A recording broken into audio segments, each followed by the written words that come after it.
Tu as dit à Dieu que tu voulais ouvrir ton commerce, qu'il te donne une idée. Tu as dit à Dieu que tu voulais du travail, qu'il te montre où postuler. Tu as dit à Dieu que tu en as marre du chômage, tu n'en peux plus. Tu es fatigué de ne pas avoir d'argent. Eh bien, tu es dans la saison dans laquelle tu es victime du succès de ta prière. Tu veux ouvrir un commerce, mais à chaque fois que tu te retrouves à avoir de l'argent, au lieu soit de l'économiser ou d'investir, tu le dépenses. Tu veux avoir un travail, mais tu n'es pas du tout ponctuel. Tu es la personne qui passe son temps à faire des ragots sur tout ce qui se passe autour de toi. Tu ne supportes pas l'autorité.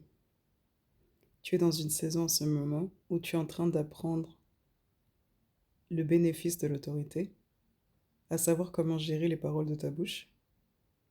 Tu es en train de grandir en maturité. Tu es en train d'apprendre à gérer un budget. Tu es en train de savoir quand investir, dans quoi investir, comment économiser, comment se sacrifier. Bienvenue dans la saison dans laquelle tu es victime du succès de ta prière.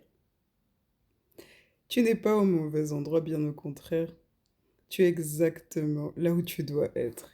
Tu es exactement là où c'est prévu que tu sois afin que tu puisses préparer ta prochaine saison afin d'être un succès. Donc, ne te plains plus, ne te lamente plus, ne pleure plus. Et maintenant que tu as cette pépite de sagesse, regarde ton épreuve d'une autre manière, avec la bonne perspective. Regarde encore, essaie encore. Cette fois-ci, ne sois pas ta propre ennemie. Ne sois pas ton propre ennemi. Aligne-toi avec la volonté parfaite de Dieu qui désire que tu bâtisses ta meilleure vie, celle que tu mérites. C'est tout ce qu'il veut, hein. Il n'essaie pas de t'enfermer dans un couvent. Il n'essaie pas de t'empêcher de vivre ta jeunesse. Il n'essaie pas, il n'essaie pas de t'embêter.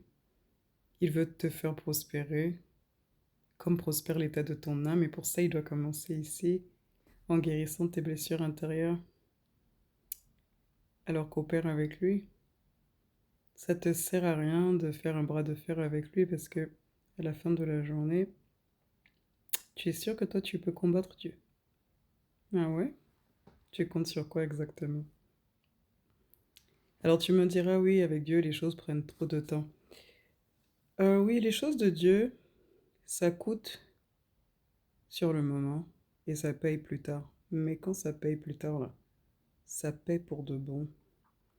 Les raccourcis que tu vas prendre, ça va payer tout de suite. Mais ça va te coûter tellement cher plus tard. Ça va tellement te coûter. Ça pourrait être irréversible, si ce n'est la grâce de Dieu qui te ramène après. Mais pourquoi s'infliger cela? Pourquoi s'infliger autant de peine? Donc, voici ma pépite de sagesse que je te partage. J'espère qu'elle te permettra de voir ton épreuve de la bonne manière et que tu pourras utiliser cette saison que tu es prouvé à bon escient. Et que tu regarderas le fait d'être victime du succès de ta prière comme la preuve que Dieu t'entend, il t'écoute. Il sait que tu existes, c'est lui qui t'a créé et qu'il veut ton bien. Il veut tellement ton bien qu'il préfère t'isoler dans une saison de désert pour s'assurer que quand tu en ressortiras, tu sois équipé pour juste être propulsé. Alors investis en toi, travaille, apprends, soigne-toi de l'intérieur vers l'extérieur, guéris. Tu as tout à y gagner. Tu as à gagner la vie que tu mérites. S'il n'y a rien de tel.